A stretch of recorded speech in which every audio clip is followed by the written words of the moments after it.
நம்ம தளபதி விஜயோட ஜனநாயகம் படம் ரிலீஸ் ஆகி இன்னையோட 1 வீக் முடியுது. ஸோ இந்த ஃபஸ்ட்டு வீக்கெண்டில் டோட்டலாக எவ்வளோ கலெக்ஷன் வேர்ல்டு வைட் கொடுத்துருக்குன்னு சொல்லி ரீஜன் வைஸ் டீட்டெயில்டாக இப்போ நம்ம இந்த வீடியோவில் பார்க்கலாம்.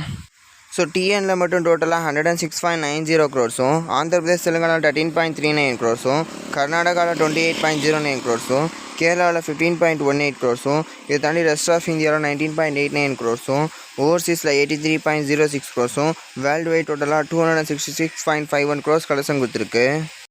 ஸோ இந்த படத்தோட மேக்கிங் பட்ஜெட் 400 to 500 க்ரோர்னு சொல்லிக்கிட்டு இருக்காங்க.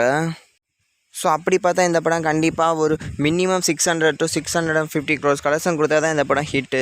ஸோ ஆனால் இது லீக் ஆனதுனால ஆல்ரெடி கேவிஎனே இந்த படத்தை டேபிள் ஆஸாக தான் சேல் பண்ணியிருக்காங்க. அதாவது 160 க்ரோர்ஸ்லாம் தியேட்ரிக்கல் ரைட்ஸே போயிருக்கு நியூஸ் வந்துட்டுருக்கு. ஸோ அப்படி பார்த்தாலும் 320 to 340 க்ரோர்ஸ் கலெக்ஷன் கொடுத்தா தான் தியேட்ரிக்கலாகவே ஹிட் ஆகும்.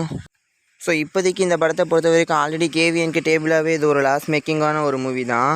ஸோ தியேட்ரிக்கலாக பார்த்தோம்னா ஹிட் ஆகுமா இல்லையான்னு தெரியலை. மோஸ்ட்லி என்னோட கெஸ் படி ஃபைனலாக 300 க்ரோர் கலெக்ஷன் கொடுக்க வாய்ப்பு இருக்குது. ஸோ அப்படி 300லேருந்து 320 க்ரோர் கலெக்ஷனில் நின்னாலும் இது பார்த்தீங்கன்னா பாக்ஸ் ஆஃபீஸ் ஃபீஸ் ஒரு ஆவரேஜ் டு பிலோ ஆவரேஜ்னு ஒரு வெற்றியை தான் எடுக்க போகுது. ஸோ அதாச்சும் எடுக்கதான்னு வெயிட் பண்ணி தான் பார்க்கணும்.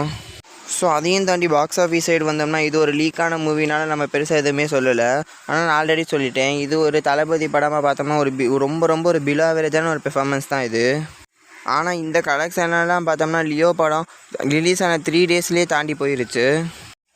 மேபி இந்த படம் லீக் ஆகாமல் கரெக்டாக ரிலீஸ் ஆகிருந்துச்சுன்னா கண்டிப்பாக லியோ பண்ண பெர்ஃபார்மன்ஸை எதுவுமே பண்ணியிருக்கோம். ஸோ அது மிஸ் ஆகிடுச்சு. ஸோ ஃபைனலாக இந்த ஜனநாயகன் பற்றினா உங்களுக்கு ஏதாச்சும் ஒரு ஒப்பீனியன் இருந்துச்சுன்னா அதை கமெண்ட்டில் சொல்லிட்டு போங்க.